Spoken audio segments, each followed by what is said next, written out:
Kerry n'avait pas beaucoup d'argent car elle vivait de sa pension. Mais elle voulait acheter une robe pour le bal de promo de sa petite fille Anne.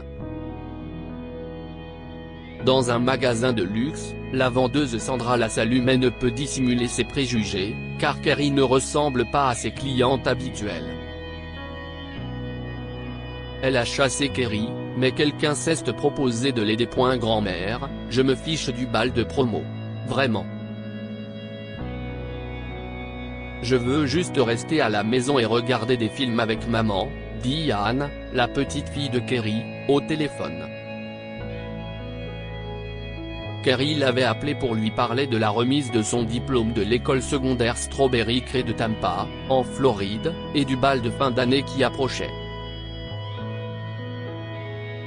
Mais la femme âgée a été surprise lorsque sa petite fille lui a assuré qu'elle ne voulait pas y aller.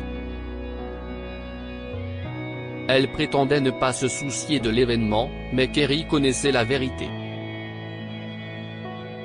Sa fille, Lisa, travaillait au salaire minimum, et Kerry vivait uniquement de sa pension. Aucune d'entre elles n'a assez d'argent pour acheter à Anne une robe correcte pour le bal. La jeune fille de 18 ans se sentait embarrassée par cette situation. Tu es sûr que tu ne veux pas y aller? Tu sais que je suis allée au bal de promo avec ton grand-père. Il m'a demandé à l'improviste, et nous nous sommes mariés quelques mois plus tard. Nous nous sommes aimés jusqu'au jour de sa mort, et il me manque encore tous les jours. Le bal de fin d'année peut changer ta vie, insiste Kerry, la voix enjouée, qui tente de la convaincre d'y aller. Je sais, grand-mère. Mais quand même. Je ne veux pas y aller. Et puis, je n'aille pas de cavalier non plus, alors ça ne fait rien.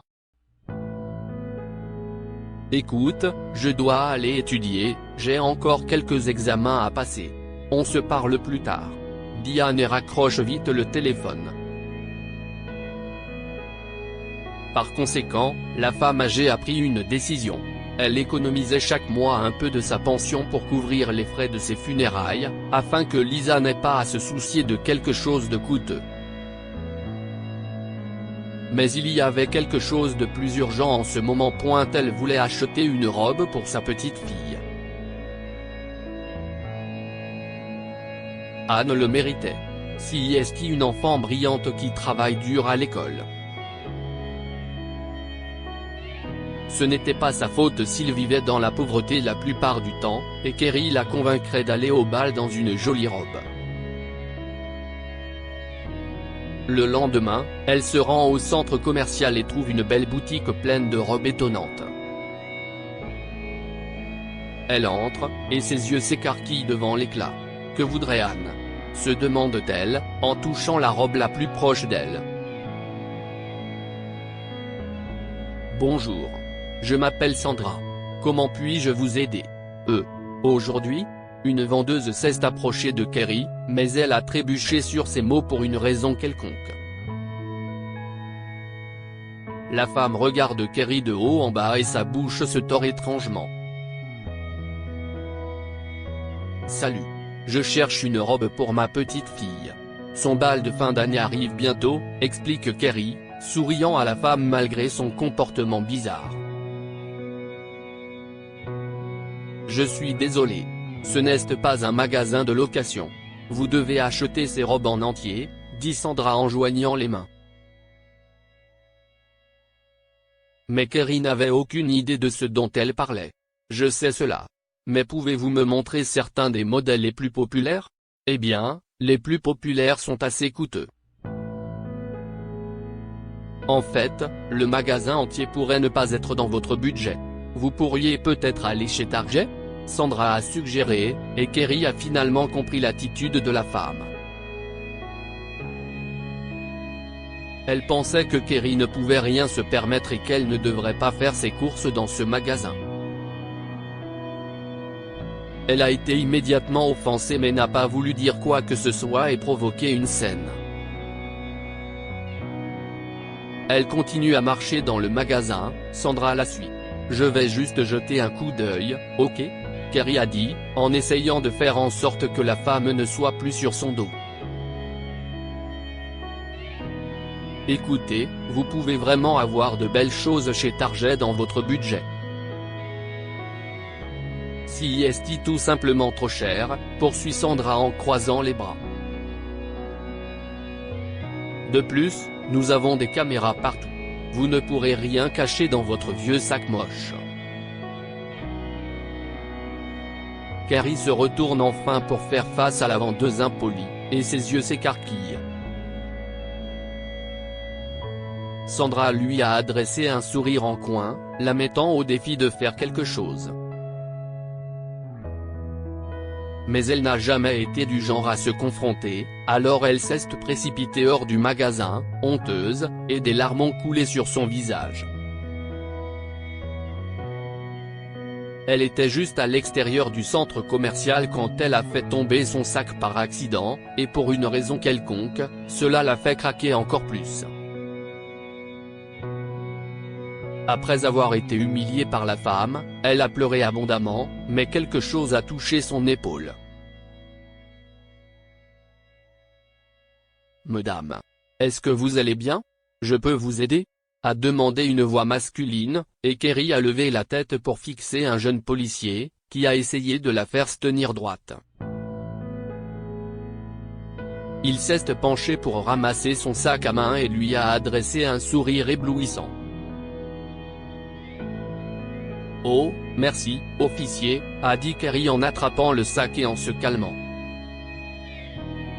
« Eh bien, je suis encore une apprentie.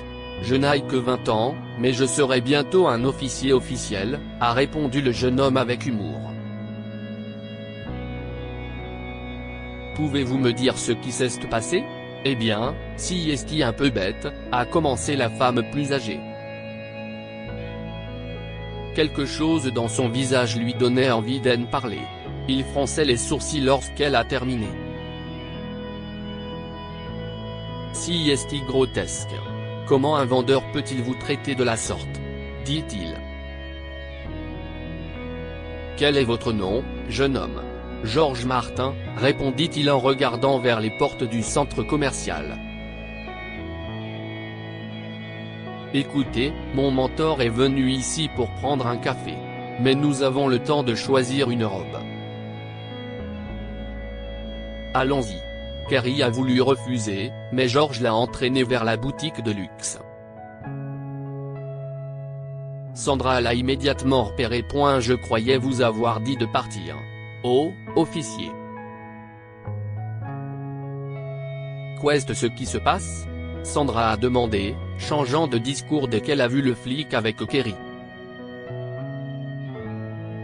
Nous sommes venus ici pour une robe, et nous ne partirons pas sans, a déclaré Georges, et il a fait signe à Kerry de continuer ses achats. Il s'est également plaint auprès du manager de Sandra pendant que la femme âgée cherchait une robe. Après quelques minutes, elle a finalement choisi quelque chose de beau pour le bal, et Georges en a même payé la moitié malgré les objections de Kerry. Mais ce n'était pas si cher, car le magasin a fini par leur offrir une remise en raison de la plainte déposée par Georges à leur encontre. Ils ont entendu le manager gronder Sandra en partant. Georges a accompagné Kerry hors du centre commercial et lui a dit au revoir. Mais Kerry ne pouvait pas laisser partir un jeune homme aussi merveilleux comme ça. Georges, as-tu des projets pour ce week-end? demande-t-elle, en haussant les sourcils sournoisement, et Georges rit. Le soir du bal de fin d'année, Kerry se présente chez Lisa pour surprendre sa petite fille avec la robe dans les mains. Ils lui ont dit à quel point ce rite de passage était vital pour chaque jeune, et ils l'ont habillée. Au final, Anne était heureuse et était belle. Mais elle a haussé les épaules alors qu'il prenait des photos d'elle. Si est dommage que je n'ai pas de cavalier, dit-elle en arrangeant timidement sa robe. En fait, a fixé Kerry, et on a sonné à la porte à ce moment-là. Georges était juste à l'extérieur, vêtu d'un magnifique smoking, et il avait un bouquet de fleurs dans les mains. La femme plus âgée a fait les présentations, expliquant ce qui s'était passé au centre commercial et combien Georges était gentil. Anne est embarrassée, mais elle accepte le bouquet de fleurs et le rendez-vous. Ils se sont beaucoup amusés au bal, et 7 ans plus tard, elle et Georges se sont mariés. Je t'avais dit que le bal pouvait changer ta vie, a dit Kerry en aidant Anne à choisir sa robe de mariée. Que pouvons-nous apprendre de cette histoire? Il n'est pas poli de traiter quelqu'un moins bien à cause de son apparence. Sandra a jugé Kerry parce qu'elle ne ressemblait pas à ses clients habituels, et elle s'est fait gronder à cause de cela. Aidez autant que vous le pouvez. Georges a vu une femme âgée en pleurs et a décidé de l'aider. Et au final, il a trouvé son bonheur grâce à ce simple moment de gentillesse. Partagez cette histoire avec vos amis. Elle pourrait égayer leur journée et les inspirer. Lire aussi, des parents cruels se moquent d'elle car elle porte un costume au bal de promo. Cette histoire est inspirée par l'histoire d'un de nos lecteurs et écrite par un rédacteur professionnel. Toute ressemblance avec de véritables noms ou lieux est une pure coïncidence. Toutes les images sont utilisées uniquement à des fins d'illustration. Partagez votre histoire avec nous. Elle changera peut-être la vie de quelqu'un. Si vous souhaitez partager votre histoire, envoyez-nous un mail à info@amomama.com. Abonnez-vous à Amomama sur Google News.